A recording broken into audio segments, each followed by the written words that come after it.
Shalom! Você vai aprender agora a diferença entre som e significado.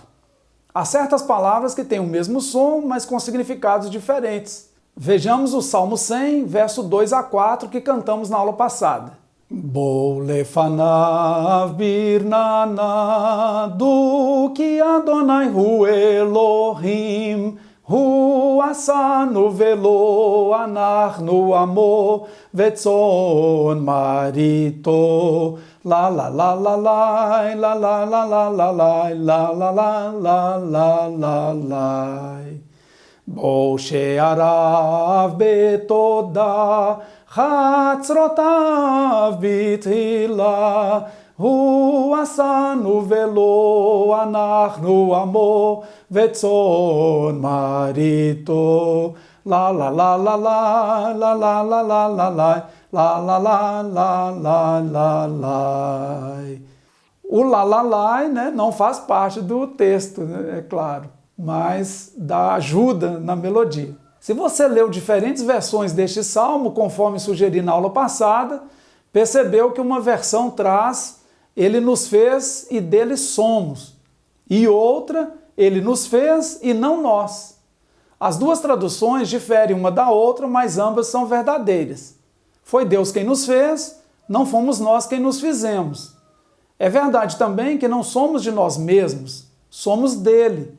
Pertencemos ao Criador por direito de criação, de preservação e de acesso à eternidade. Contudo, fica a pergunta: de onde os tradutores tiraram duas traduções diferentes para o mesmo verso? Do manuscrito que traz Hu asanu velo anachnu. Aí vem a tradução "Ele nos fez e não nós". A palavra lo com aleph significa não.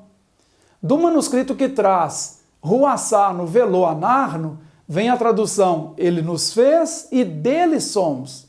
A palavra lo com vav significa dele. Você percebeu que a pronúncia é a mesma para as duas traduções? Isso aí, mesma pronúncia, mas significados diferentes. Como disse antes, a palavra lo com aleph significa não, e a palavra lo com a vav significa para ele ou dele. Vou escrever aqui no quadro. Lamed, a única consoante que passa acima da linha.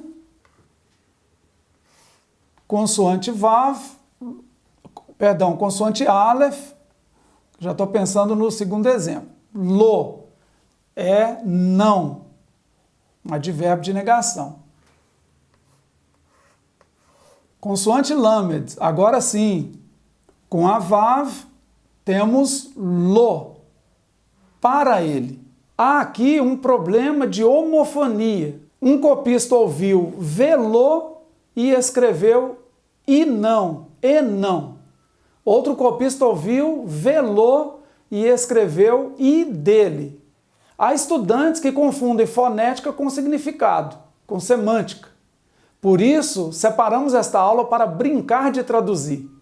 Escolhemos 10 palavras ou frases hebraicas cujo som se assemelha ao português e vamos fazer uma espécie de hebraiquês, uma tradução pela sonoridade das palavras e não pelos seus significados. Uma brincadeira de tradutor. Primeiro, vamos traduzir cada palavra como se o som dela fosse igual ao seu significado. Depois, traduziremos de acordo com o significado real de cada palavra. Vamos lá? Primeiras palavras: caloterra e mar. Caloteira e mar. Mais duas palavras: morou be Israel. Morou em Israel. Outras duas palavras: gam yachad. Gambiarra. Próxima palavra: miador. Minha dor. Mais uma: chorou. Chorou. Sexta palavra: paz. Paz. Sétima: amatou. Amatou. Oitava palavra: luz. Luz.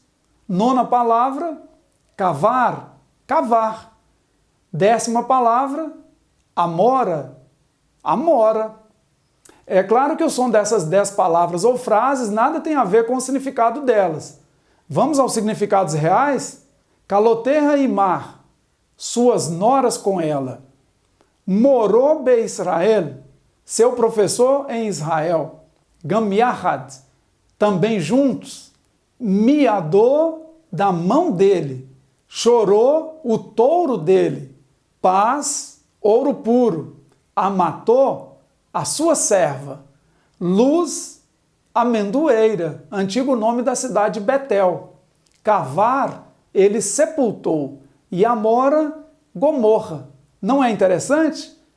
Pode acontecer de uma palavra hebraica ter o mesmo som e o mesmo significado de uma palavra em português.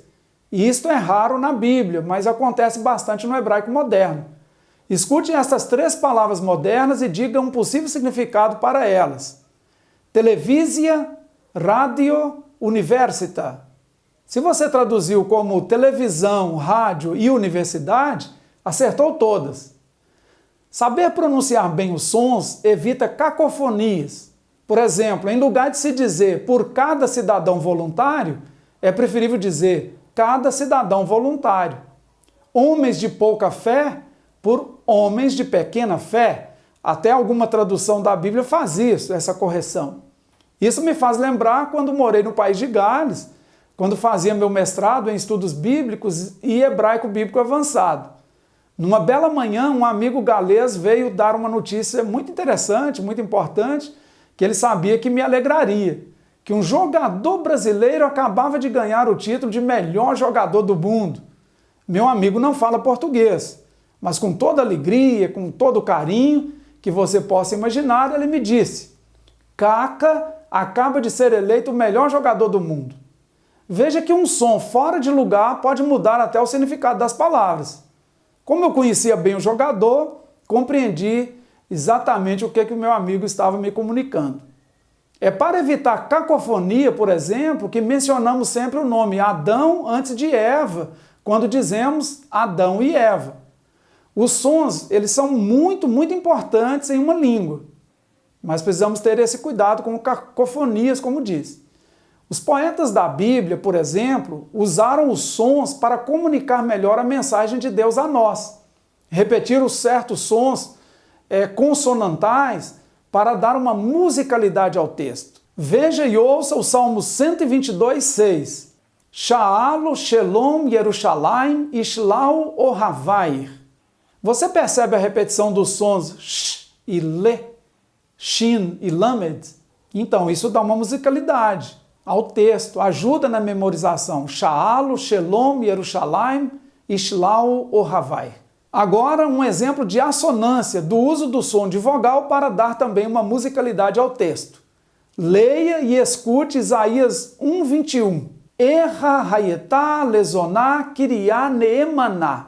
Veja que cada palavra terminou com A. Erra, Hayetá, Lezoná, Kiriá, Neemaná. Esses exemplos aprendi com o escritor Robert Alter.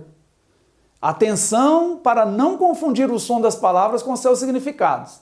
Normalmente, os sons não têm nada a ver com os significados, mas devem ser valorizados, tanto na construção poética quanto para a boa comunicação. Para terminar nossa aula, você sabia que a palavra arco-íris em hebraico é o mesmo que arco, de arco e flecha? Não? Essa eu aprendi com a escola israelense eTeacher. Então, ao colocar o arco-íris no céu, símbolo da aliança de Deus com a humanidade e com a natureza, Deus estava dizendo simbolicamente que ele dependurava o seu arco no céu. Ou seja, ele dependurava uma arma. Qual era a mensagem de Deus então? Que não haveria mais guerra entre ele e os seres humanos. O arco no céu lembra a aliança de Deus com a raça humana e com a criação em geral. Lá no conto babilônico da criação, Marduk, uma das primeiras coisas que ele faz é dependurar o arco. Então, quem lia essa história lá no passado tinha essa ideia na mente de que Deus havia dependurado o seu arco no céu, ou seja, o arco-íris. Chegamos ao final da primeira aula do módulo 3. Até a próxima. Shalom!